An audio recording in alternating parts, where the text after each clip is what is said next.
Girls, story time on how I got proposed to in front of the whole city of Dallas in drones. And I did not even see it coming. Girl, grab you some wine, some tea, some champagne, whatever you need, because we're about to get into it. Before we get into the proposal tea, let's get into the tea on how we first met. Bay and I met May 6, 2017 on Virginia Union University's campus. I saw him walk in the caf and I literally told my homegirl, do you know him? I love him. He's gonna be my husband. So ever since that moment, I will always see him and I always felt like he was so familiar to me. Like I literally was going to spend the rest of my life with that man and I didn't even know his name, his number, where he was from. Child, I didn't even know that man's major. It's like my spirit knew him before my mind did. That's the best way that I can explain it. My man and I were both in the same Royal Court organization. Royal Court at a HBCU is just like the kings and queens of the class. So we had to have a Royal Court meeting and we all exchanged numbers to be in a group chat. So that's how we got each other's number. After the meeting, I went to my dormitory and girl, I was about to take me an afternoon nap. And I got a text from my boy.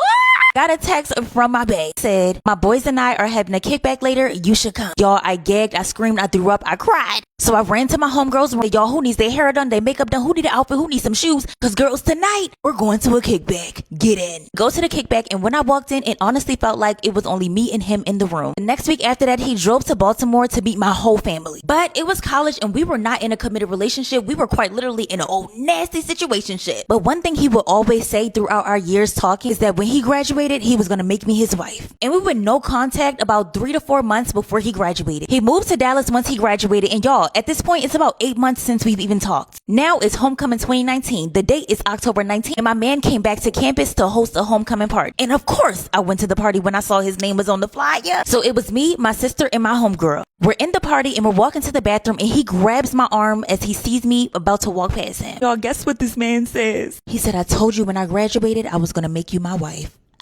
So after he says that, in the inside, I'm literally gagging. But on the outside, girl, I had to keep it cute because I was talking to somebody else at the time. Also, sorry, I have not talked to you in 8 months. Where have you been? Girl, so I snatched my arm and I kept walking to the bathroom. So I go to the bathroom. I go in the stall to use the bathroom. I hear this man walk in the girl's bathroom and politely ask, ladies, can y'all get out the bathroom? I have something I need to do. I'm in the stall hearing him and baby, I'm gagging. When I get out the stall, him and I are literally having a whole conversation in the middle of the girl's bathroom. Sorry to those ladies. What if one of y'all really had to pee?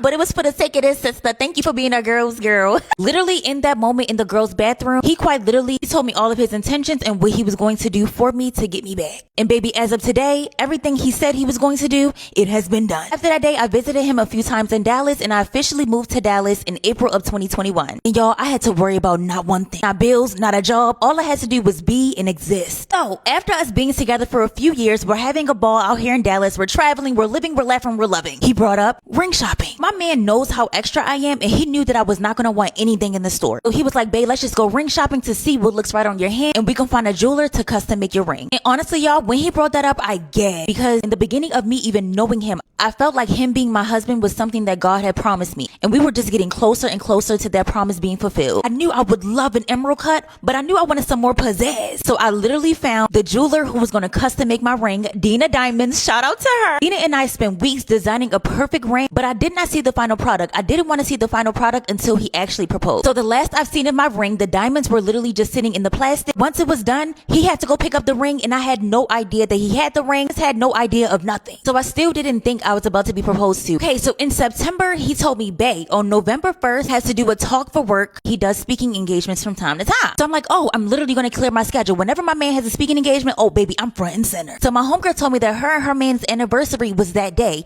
and that he needed her to stay at the house so he can surprise her with something. So my girl texted me like, girl, can you literally keep me company on November 1st? I said, girl, I'm sorry, I can't, girl. My man got to talk to do. I need to support my man. So the day of the proposal, I woke up to breakfast in bed. That wasn't unusual. I felt like I have a really sweet man, so I didn't think too much of it. I mean, it's breakfast in bed. Like, okay. So I'm laying in bed, I'm eating breakfast, and I'm editing a YouTube video, and I get a text from my boo. It reads, decided to cancel my talk today and make the entire day about you. You've been working so hard and you deserve a day to relax, feel appreciated, and to be poured into. Day is yours. That being said, I want you dressed and ready by 12:45 p.m. Don't ask any questions. Thanks. A sweatsuit or something is fine.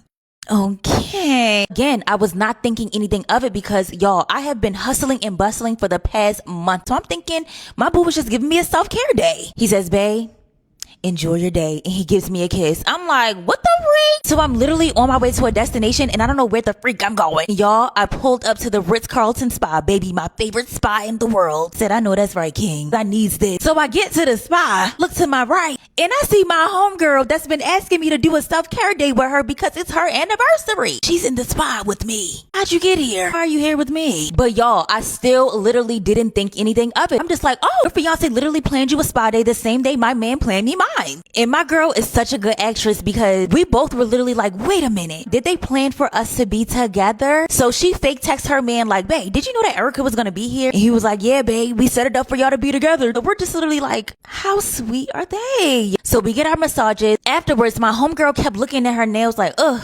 girl, I need to get my nail fixed. My man booked me a nail appointment at 4. And I'm like, oh, well, I don't have anything to do after this. I'm about to just go with you. And she's like, oh my gosh, yes, come with me to the nail salon. So we get in the Uber. Uber driver says my man's name. So I know that my man booked this ride. But still, y'all, it wasn't occurring to me that I was getting proposed to. I'm just literally thinking for the whole day, her man and my man are in cahoots to give us a beautiful self-care girls day. So I'm like, oh my gosh, she's so sweet. Destination was my favorite nail salon, the one that I go to all the time. So we get our nails done and my homegirl is telling me, girl, we got to be out of here quick because we got to start getting ready for dinner. They're taking us on a double date tonight. I'm like, oh my gosh, these men are really something. So I leave the nail salon, I go home, and when I walk into my apartment, there was a makeup artist in my kitchen. What the freak? And the makeup artist was a NARS rep that did my makeup a few months ago. I was so excited, but it still did not occur to me that I was about to get proposed to. I'm literally thinking, oh my gosh, he is really pulling out all the stops for this double date. Y'all may call me slow for this. I probably would have figured it out by now, but I truly did not think it was coming. After I got my makeup done, I got dressed. I'm sitting in my glam room and something just occurred to me to check my family's location. Anytime that I go on a date, I check my family's location just to see, could this be the night that I'm getting proposed to? And y'all, when I checked my family's location, it said no location found. So I called my homegirl that I was at the nail salon with and I'm like, girl, why is my family's location off?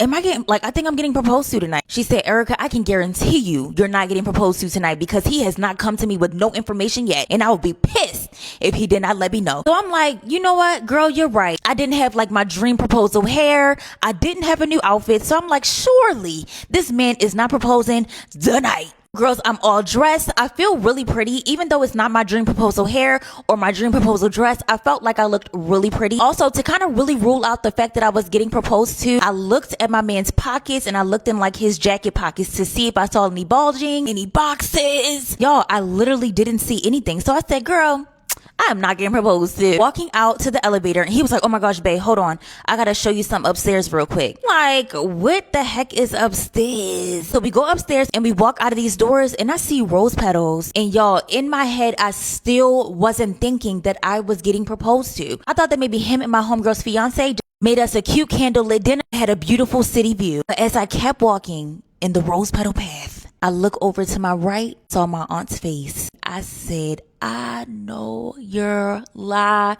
Yeah! What the freak? I could literally cry thinking about it, y'all. Hold on. Let's pause. As I'm walking down this rose petal path, I look up and I see, will you marry me in drones? Girls, I almost fainted. What the freak is going on? I can't even explain how I felt in that moment. Y'all are gonna hate me, but come back for part 2. See you tomorrow. Bye, girl.